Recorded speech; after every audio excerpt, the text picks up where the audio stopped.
Hello. So in this video, we're going to talk about John Locke's second treatise of government. This is one of the most important political documents in Western history, in the history of democracy. But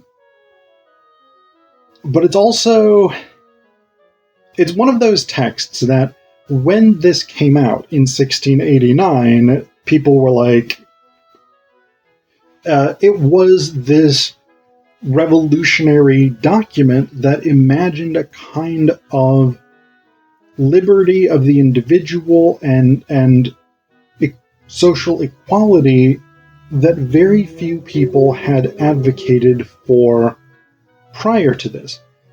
But from the perspective of 2022, boy howdy are there some problems. So let's start with what Locke does well. So essentially, the sort of core elements of Locke's argument here are that humanity comes out of the state of nature, or men come out of the state of nature, because in Locke's political vision, women really have no role, and we'll come to that later. So men come out of the state of nature and they enter into a society. And what is striking about this, so the state of nature essentially, this is a very popular idea with Enlightenment era thinkers, people like Hobbes, Locke, Rousseau, etc., etc. People who are thinking politics at this time are thinking very often in terms of the state of nature, which is sort of, oh, everybody's free and they get to do whatever they want, and if you're strong enough to hold on to your stuff and not get murdered, then you hold on to your stuff and not get murdered, etc., etc. Locke is a social contract theorist, which basically means that he believes that when people leave the state of nature and enter into a society, they do so by their own consent, and that society is egalitarian in that it is made up of everyone's consent, and everyone has a role and a place within that society, and it is legitimated by that consent. So the purpose of society, in Locke's view, is essentially to protect people's property by giving up a certain amount of their authority to the collective, which reflects the will of the group. So he says here, this is the beginning of chapter 4 of slavery. I will come back to this chapter because, yeah, there's some... Locke's views on slavery aren't fantastic. We'll put it that way for the moment. So he says here, the natural liberty of man is to be free from any superior power on earth and not to be under the will or legislative authority of man, but to have only the law of nature for his rule. The liberty of man in society is to be under no other legislative power but that established by consent in the commonwealth, nor under the dominion of any will or restraint of any law, but what the legislative shall enact according to the trust put in it. So essentially, that's sort of the core idea here, is that society works when, or society exists when people come together, property owners especially, come together and unite to create shared guidelines that everybody is bound by in a system that governs them all and protects them all. So essentially, rather than having to defend your property from everybody, you give up your individual right to defend your property in exchange for the collective society agreeing to protect your property. And life is one component of what Locke is interested in, but it's really a property-driven system, and we'll talk more about that as well. So he says here later on, this is chapter 7 of Political or Civil Society. He explains this idea of the importance of consent to the emergence of society from the state of nature. Whenever, therefore, any number of men are so united into one society as to quit every one of his executive power of the law of nature, and to resign it to the public, there and there only as a political or civil society.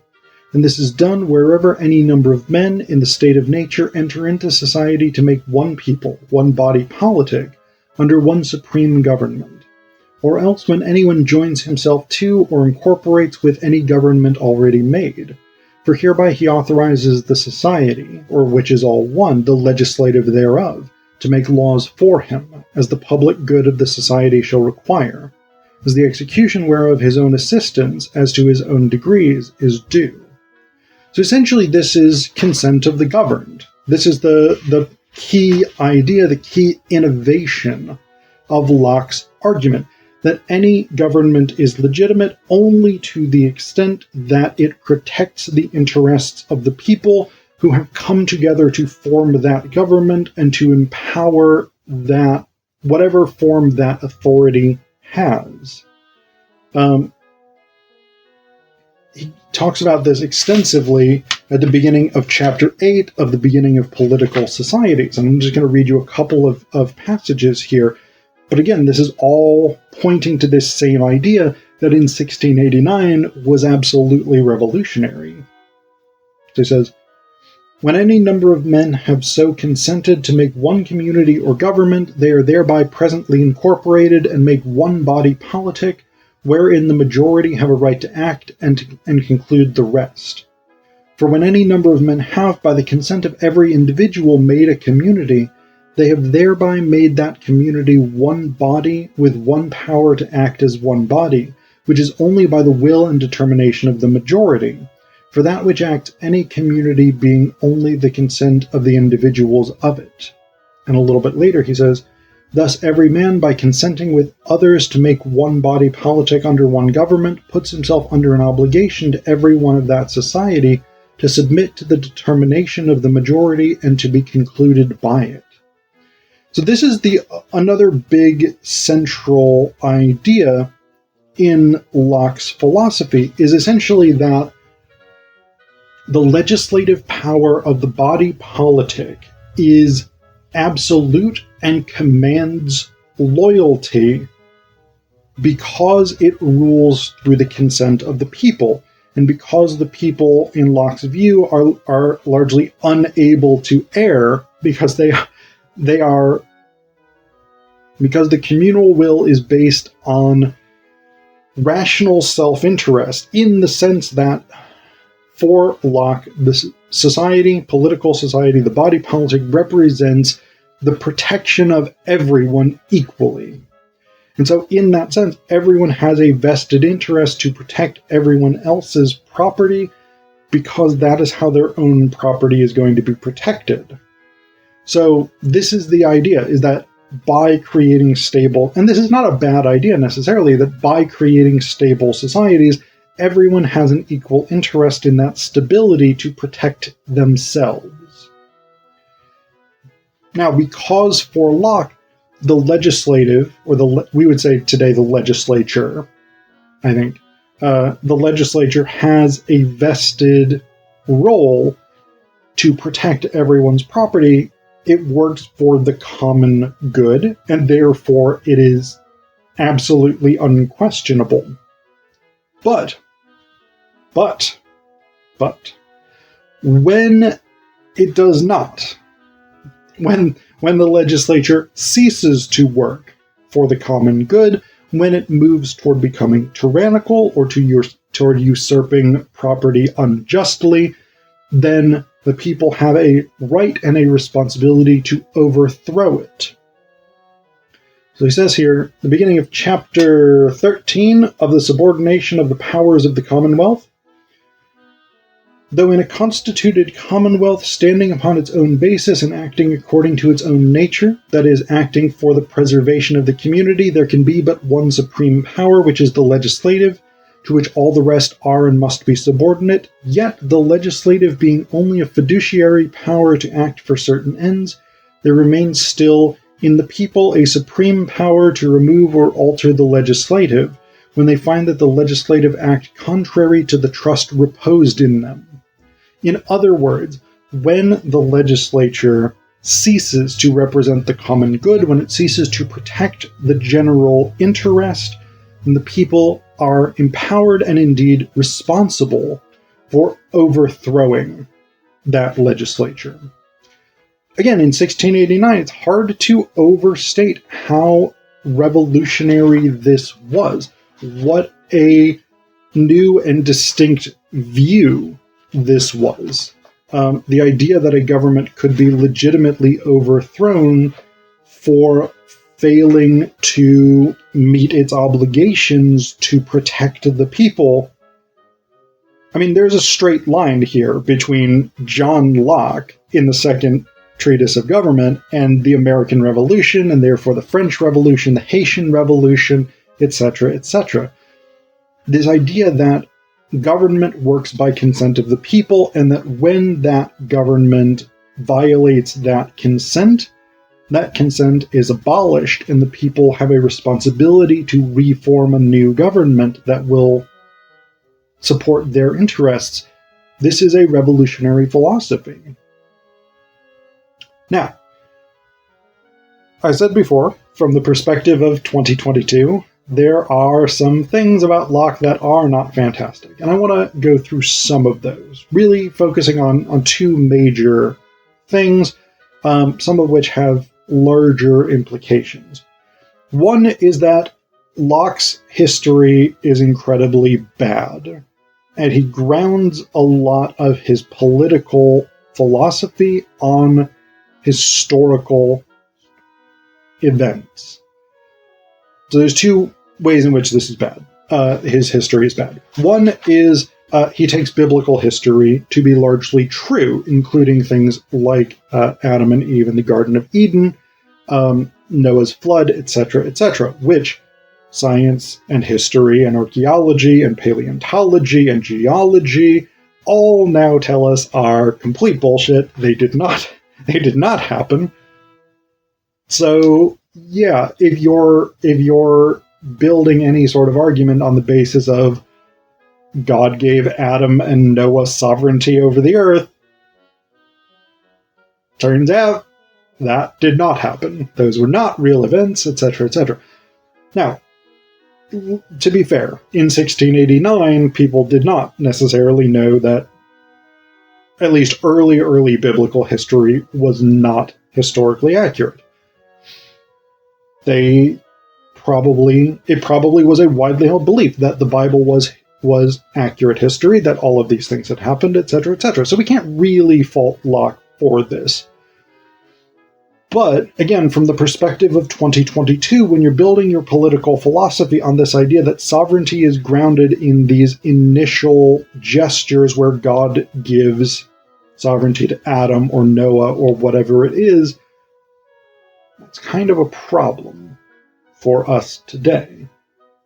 The other big issue with Locke's history is the idea of the state of nature. I talked about this before, but this is really central to Locke's ideas. Chapter 2 is of the state of nature. That tells you how foundational this is. Chapter 1 basically says, here's the objective of this book. Chapter 2 is, here's the first thing you need to understand in order to follow what I'm doing. And it opens, to understand political power right and derive it from its original, we must consider what state all men are naturally in, and that is a state of perfect freedom to order their actions and dispose of their possessions and persons as they think fit, within the bounds of the law of nature, without asking leave or depending upon the will of any other man. A state also of equality, wherein all the power and jurisdiction is reciprocal, no one having more than another, there being nothing more evident than that creatures of the same species and rank, promiscuously born to all the same advantages of nature, and the use of the same faculties, should also be equal amongst another, one amongst another, without subordination or subjection. Essentially, this is a version of what's sometimes called primitive communism. The idea that early, particularly pre-urban societies, hunter-gatherers, etc., etc., were much more egalitarian in the distribution of goods and food and things like this. And there is some archaeological, anthropological, cultural evidence to support this. But Locke is actually going further than this. Essentially, what he is imagining is a historical period in which there was no forms of authority, in which everybody was just sort of running around as random individuals doing what they wanted or what they were capable of doing without anybody stopping them. Allegorically, it works. As a political allegory, it makes sense, because then it allows Locke to imagine the emergence of society out of this sort of anarchic chaos of everybody running around and doing whatever they want. The problem is, it's historically not accurate. Anthropology, archaeology tell us that even going back to early pre-Homo sapien humans, there was social organization. I mean, we know, for instance, that massive ancient monuments like Stonehenge or Göbekli Tepe were built by pre-urban societies.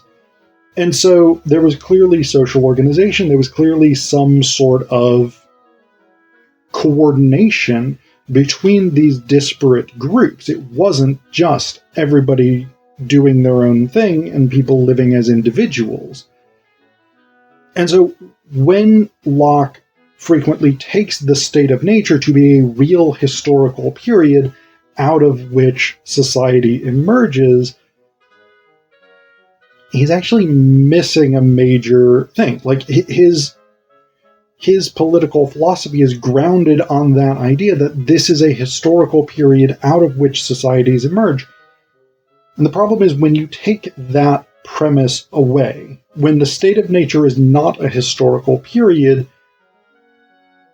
he does not do as strong a job as one might hope of establishing that his philosophy is still correct, even without that historical premise. So that's a big issue. The other big issue, which should perhaps not be shocking to us, given that this was written in 1689, is the erasures and the problematic racial politics of Locke. So this was a society in which the only people who were considered legitimate political subjects were men. They were white, although that was really, I think, more incidental. Maybe by 1689 a racist ideology was developing as such, but at least earlier, toward the Renaissance period, it was more that there just weren't Africans or Indigenous Americans or whatever it was in Northern European at least, societies. Racism really sort of develops around the Enlightenment period. So perhaps by Locke's period, it is really, really crucial that we stress that people who were politically legitimated in this philosophy are white. I don't have a problem with that, especially because of what he says about slavery. I don't have a problem with that. So, male, white, property owners. Women don't really count because they don't own property. Children don't really count because they don't own property. Poor people don't really count because they don't own property. And yeah, there is definitely racial elements here. Some of them are not super, super horrendous, but they're still problematic. So, for instance, he repeatedly refers to Indigenous North Americans, Native Americans in North America, as sort of living in a state of nature. So it's not terrible. He doesn't seem to be like actively opposed to them, but he does repeatedly say, because they aren't doing large-scale agriculture, mining, whatever it is, they are wasting the use of fertile territory. So yeah, so I mean, again, Locke is not sort of overtly like, let's go commit genocide against Native Americans, but the logic of this territory can be used better if we, the civilized white Europeans, come in and do agriculture and whatnot. That's definitely there. So there is the logic that leads to the genocide of Native Americans is definitely there, even if Locke himself is not overtly advocating for it. And I don't think he is. I think he's actually kind of actually admires Indigenous North Americans, with the caveat that he thinks the land should be used more productively, which of course means exploited. This is the era of capitalism, after all, early stage capitalism. But where his politics really get problematic is this question of slavery. He has a whole chapter 3, of slavery. For somebody whose political ideology is rooted in the premise that human beings are by nature free and equal, and that they cannot legitimately give up that freedom and equality, Locke's views on slavery are bananas. He says here, this freedom from absolute arbitrary power is so necessary to and closely joined with man's preservation that he cannot part with it, but by what forfeits his preservation and life together. For man not having the power of his own life cannot by compact or his own consent enslave himself to anyone, nor put himself under the absolute arbitrary power of another to take away his life when he pleases. Nobody can give more power than he has himself, and he that cannot take away his own life cannot give another power over it. However, indeed, having by his own fault forfeited his own life by some act that he deserves death, he to whom he has forfeited may, when he has him within his power, delay to take it and make use of him to his own service, and he does him no injury by it. For whenever he finds the hardship of his slavery outweigh the value of his life, it is in his power, by resisting the will of his master, to draw on himself the death he desires. Couple of things here that immediately jump out from that passage. One, Locke's perspective is that, well, if slaves really didn't want to be slaves, they would just kill themselves. So that's pretty fucked up. Two, the idea here is that one only becomes a slave because they have committed some crime that is worthy of death, and rather than immediately killing them, the person who is legitimately authorized to kill them temporarily enslaves them before putting them to death. This is in no possible sense at all similar to the Atlantic slave trade that was going on at this time. The Atlantic slave trade was premised on large numbers of people forcibly being kidnapped from particularly West Africa, put on ships against their will, taken to the Americas, to the European colonies in the Americas, and then forced to work. There was no death sentence involved.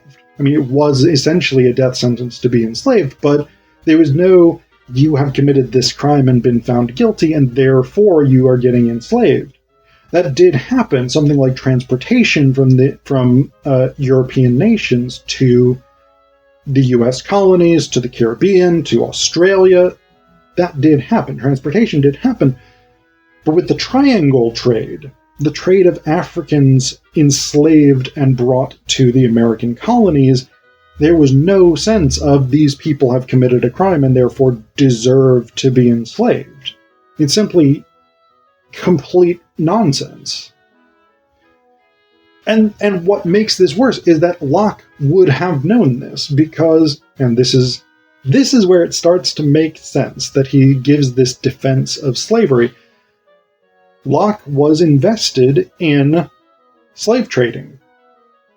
He made money by giving capital to ships that went out and stole people from Africa to take them to the American colonies and enslave them.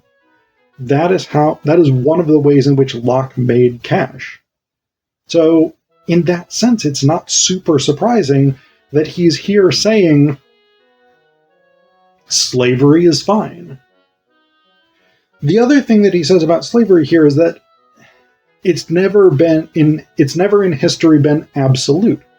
He says, I confess we find among the Jews as well as other nations that men did sell themselves, but it is plain this was only to drudgery, not to slavery. For it is evident the person sold was not under an absolute arbitrary despotical power. For the master could not have power to kill him at any time, whom at a certain time he was obligated to let go free out of his service. And the master of such a servant was so far from having an arbitrary power over his life that he could not at pleasure so much as maim him, but the loss of an eye or tooth set him free. So that's fine. In some contexts, historically, that may be true. That is not true of the slavery that Locke was making money from. I mean, the history of slavery is one of the biggest blights on U.S. history, on the history of the Western Hemisphere. The Caribbean, South America, even Canada to a limited extent. And that slavery was absolute and despotical. Slave owners had the legal power to murder their slaves if they wanted. They had the legal power to torture and maim their slaves. They had the legal power to rape their slaves, etc., etc. And the slave had no recourse, and there was nothing that a master could do that would automatically guarantee that enslaved person's freedom. Locke is massively misrepresenting a socioeconomic system that he was invested in, and that completely contradicts his philosophy of human liberty and equality.